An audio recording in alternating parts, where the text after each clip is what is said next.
দক্ষিণ ককেসাস অঞ্চলে ভূরাজনৈতিক পরিস্থিতি রাতারাতি এক নতুন মোড় নিয়েছে। ৬ ডিসেম্বর ২০২৫-এর ভোরে আর্মেনিয়া আজারবাইজান সীমান্তে ঘটে যাওয়া একটি ঘটনা পুরো অঞ্চলের ক্ষমতার ভারসাম্যকে আমূল পাল্টে দিয়েছে।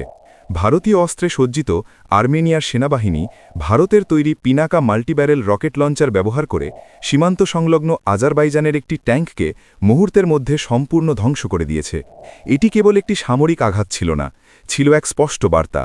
মেড ইন ইন্ডিয়া সামরিক প্ল্যাটফর্ম এখন বাস্তব যুদ্ধক্ষেত্রে শত্রুপক্ষের ভারী অস্ত্র ভেদ করে তার মারাত্মক সক্ষমতা প্রমাণ করেছে। এটি টানা দ্বিতীয়বার যখন ভারতীয় অস্ত্র এমন একটি নির্ণায়ক ভূমিকা পালন করল।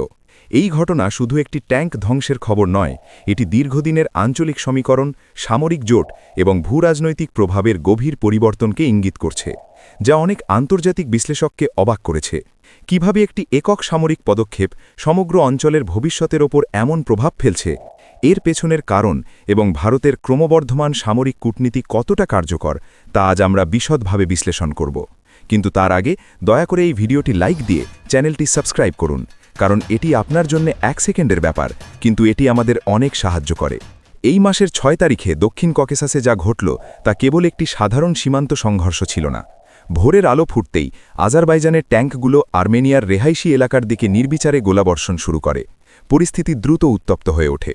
জবাবে আর্মেনিয়ান সেনারা ভারতের সরবরাহ করা অত্যাধুনিক স্বাথী ওয়েপন লোকেটিং রাডার ব্যবহার করে শত্রু ট্যাঙ্কগুলোর সুনির্দিষ্ট অবস্থান ট্র্যাক করে এবং তাদেরকে ফায়ারিং বন্ধ করার জন্য চূড়ান্ত সতর্কবার্তা পাঠায়। কিন্তু আজারবাইজানি পক্ষ সেই সতর্কবার্তাকে উপেক্ষা করে আক্রমণ চালিয়ে যায়। আর্মেনিয়ার হাতে আর কোনো বিকল্প ছিল না। অপারেশন শুরুর নির্দেশ দেওয়া হয়। পিনাকা মাল্টিব্যারেল রকেট লঞ্চার প্রস্তুত ছিল। প্রথম স্যালভোতেই ১২টি রকেট তীব্র গতিতে আকাশ চিরে একসাথে ছুটে যায়। এই উচ্চ ক্ষমতার ওয়ারহেডগুলি সরাসরি লক্ষ্যবস্তু আজারবাইজানি ট্যাঙ্কের উপর আঘাত হানে এবং সেটিকে মুহূর্তের মধ্যে সম্পূর্ণ ধ্বংস করে দেয়। এই ঘটনাটি শুধু একটি সফল সামরিক অভিযান ছিল না, এটি ছিল একটি স্পষ্ট বার্তা যে ভারতীয় অস্ত্র এখন কেবল প্রদর্শনের জন্য নয়, বরং বাস্তব যুদ্ধক্ষেত্রে ডিসাইসিভ পাওয়ার হিসেবে দাঁড়িয়ে গেছে।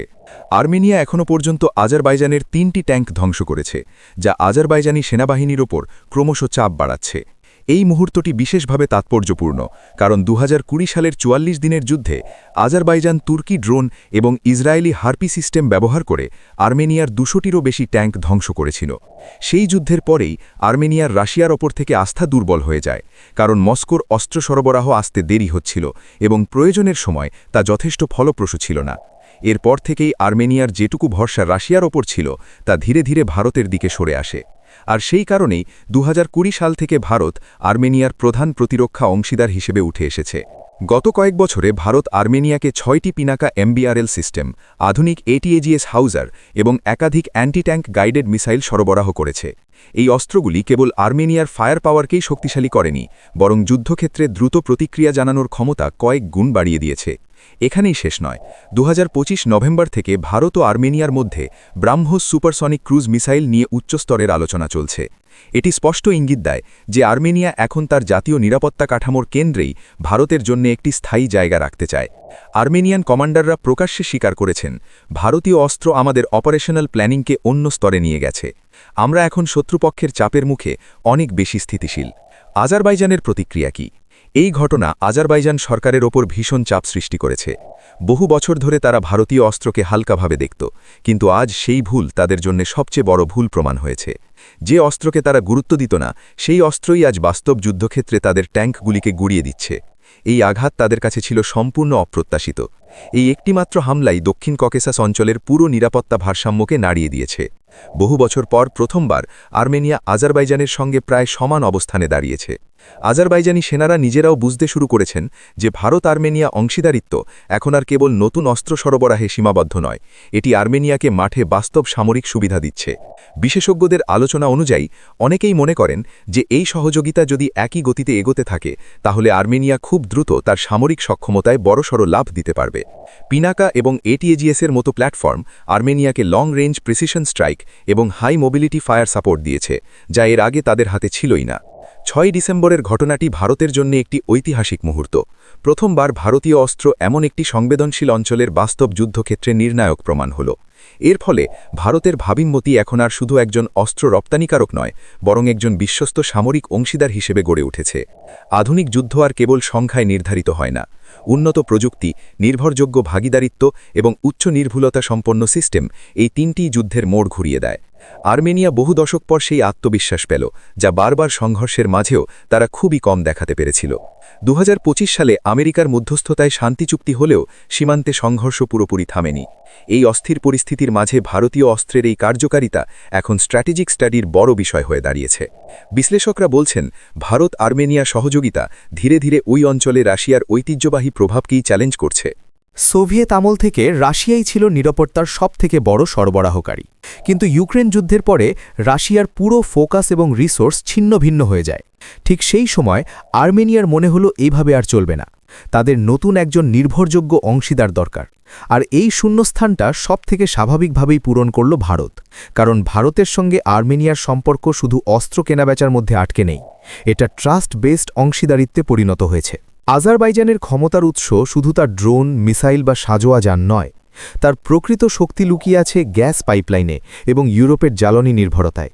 ইউরোপ বহু বছর ধরেই তাদের গ্যাসের জন্য আজারবাইজানের উপর নির্ভর করে আসছে, ফলে আজারবাইজান সবসময়ই দৃশ্যমান কূটনৈতিক সাপোর্ট পায়। কিন্তু এবার আর্মেনিয়া যখন হাতে পেল আধুনিক ভারতীয় প্রযুক্তি, তখন প্রথমবার এই সমীকরণে ভারসাম্য দেখা দিতে শুরু করেছে। পিনাকা একটি নতুন অস্ত্র নয়, এটি আর্মেনিয়ার যুদ্ধ মতবাদের মৌলিক পরিবর্তন এনেছে। আগে আর্মেনিয়া ছিল পুরনো সোভিয়েত সিস্টেমের উপর নির্ভরশীল, যেখানে রেঞ্জ কম, অ্যাকিউরেসি কম এবং রেসপন্স টাইম ধীর। কিন্তু পিনাকা আসতেই চিত্রটা বদলে গেল। এখন তাদের হাতে long range precision strike, fast response capability এবং রিয়েল টাইম ট্র্যাকিং ও কাউন্টার ফায়ার এবিলিটি। এগুলি আর্মেনিয়াকে প্রথমবার ইনিশিয়েটিভ নেওয়ার ক্ষমতা দিয়েছে। ভারত শুধু পিনাকা পাঠায়নি, ট্রেনিং, সিস্টেম ইন্টিগ্রেশন আর অপারেশনাল সাপোর্ট সবকিছু দিয়ে পুরো যুদ্ধ কাঠামো তৈরি করে দিয়েছে। এই কারণেই পিনাকার এই ব্যবহার কোনো র্যান্ডম প্রতিশোধ ছিল না, এটি ছিল well planned, target specific military strike. Russia যেসব 72টি ট্যাঙ্ক আধুনিকায়ন করে আজারবাইজানকে দিয়েছিল, সেগুলি বাস্তব যুদ্ধে এভাবে দুর্বল প্রমাণিত হওয়াটা তাদের জন্য লজ্জাজনক। এই পরিস্থিতি তুরস্কের জন্যও চিন্তার কারণ আজারবাইজানের সামরিক কৌশল গঠনে তুরস্কের ভূমিকাই সবথেকে গভীর। 2020 সালে ড্রোন ওয়ারফেয়ার, যেটা আর্মেনিয়াকে ধ্বংস করে দিয়েছিল, তার পুরো নকশা তৈরি হয়েছিল তুরস্কের সহযোগিতায়। এখন ভারতীয় অস্ত্রের সাফল্য তুরস্কের প্রযুক্তিগত বিশ্বাসযোগ্যতাকে সরাসরি চাপের মুখে ফেলছে। ফলে ভবিষ্যতে আন্তর্জাতিক অস্ত্রবাজারে প্রতিযোগিতা আরও আক্রমণাত্মক হতে পারে। আর্মেনিয়ার কমান্ডারদেরও এখন আক্রমণাত্মক কৌশল নিয়ে ভাবনা শুরু হয়েছে। এটা আগের থেকে সম্পূর্ণ ভিন্ন এক মনোভাব। আজারবাইজান, যে দেশ সবসময় নিজের সামরিক শক্তিকে প্রচার করে, এই ঘটনায় তারা অস্বাভাবিকভাবে চুপ। ট্যাঙ্কের ক্ষতি তারা প্রকাশ্যে স্বীকার না করলেও স্থানীয় রিপোর্টে সীমান্তে উত্তেজনা বৃদ্ধির কথা স্পষ্ট। ভারতের জন্য দক্ষিণ ককেশাস শুধু একটি বাজার নয়, এটি একটি গুরুত্বপূর্ণ ভূরাজনৈতিক করিডর। ভারত খুব ভালো করে জানে এই অঞ্চল হলো একটি কৌশলগত গেটওয়ে, যেখানে জড়িয়ে আছে ইউরোপ, রাশিয়া, তুরস্ক, ইরান। এই করিডরে ভারতের উপস্থিতি বাড়লে এশিয়া ইউরোপ পাওয়ার ব্যালেন্স পুরোপুরি বদলে যেতে পারে। আর্মেনিয়া ইতিমধ্যেই ইঙ্গিত দিয়েছে যে তারা ভারতের সঙ্গে জয়েন্ট প্রোডাকশন এবং টেকনোলজি ট্রান্সফার বিবেচনা করছে। এটা যদি সত্যি হয়, তাহলে ভারত প্রথমবার ইউরেশিয়ান ডিফেন্স ম্যানুফ্যাকচারিং করিডরে প্রবেশ করবে। এটা ভারতের জন্য বিশাল কৌশলগত উল্লম্ঘন। দক্ষিণ ককেশাসের এই পরিবর্তনশীল পরিস্থিতিতে আপনি কি মনে করেন, ভারতের এই কৌশলগত অংশীদারিত্ব আঞ্চলিক শান্তির জন্য ইতিবাচক ভূমিকা পালন করবে, নাকি এটি নতুন করে সংঘাতের জন্ম দেবে? আপনার মূল্যবান মতামত আমাদের কমেন্ট সেকশনে জানাতে ভুলবেন না। যদি এই বিশ্লেষণ আপনার কাছে তথ্যপূর্ণ মনে হয়, তাহলে অনুগ্রহ করে ভিডিওটি লাইক করুন এবং আমাদের চ্যানেলটি সাবস্ক্রাইব করে রাখুন এমন আরও গভীর ভূরাজনৈতিক আপডেট ও বিশ্লেষণের জন্য।